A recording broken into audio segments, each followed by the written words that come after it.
Bangladesh premier league BPL সময়ের সঙ্গে বদলাচ্ছে, কিন্তু পিছু ছাড়ছে না বিতর্ক আর অনিয়ম।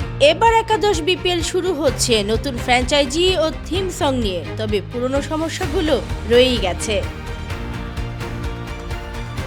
নিয়ম অনুযায়ী টুর্নামেন্ট শুরুর আগে ফ্র্যাঞ্চাইজিগুলোকে ক্রিকেটারদের পারিশ্রমিকের 50% পরিশোধ করতে হয়। এবারের আসরে সেই নিয়ম মানা হয়নি। 7টি ফ্র্যাঞ্চাইজির মধ্যে অধিকাংশই এখনো ব্যাংক গ্যারান্টির পুরো অর্থ জমা দেয়নি। নাম প্রকাশে অনিচ্ছুক একাধিক ক্রিকেটার গণমাধ্যমকে জানিয়েছেন তারা এখনো কোনো টাকা পাননি। দুর্বার রাজশাহী ও বর্তমান চ্যাম্পিয়ন ফরচুন বরিশালের খেলোয়াড়রাও এর ব্যতিক্রম নয়।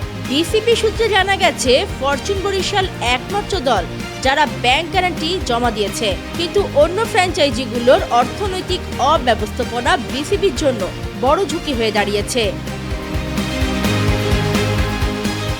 বিপিএল এর এবারের থিম সং ফ্র্যাঞ্চাইজিগুলোর নাম এবং মাঠের বাইরের আয়োজনগুলো নতুন হলেও আসল জায়গায় কোনো পরিবর্তন আসেনি। কোনো ফ্র্যাঞ্চাইজি যদি খেলোয়াড়দের পারিশ্রমিক পরিশোধ না করে, তবে সেই অর্থ পরিশোধের দায়িত্ব বিসিবির ওপর বর্তায়।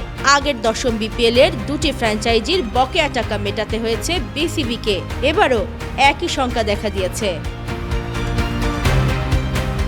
বিপিএল বাংলাদেশের ক্রিকেটের সবচেয়ে বড় ফ্র্যাঞ্চাইজি টুর্নামেন্ট, তবে প্রতিবারই আর্থিক অনিয়ম, সূচি পরিবর্তন এবং সংগঠনের দুর্বলতার মতো সমস্যাগুলো সামনে আসে।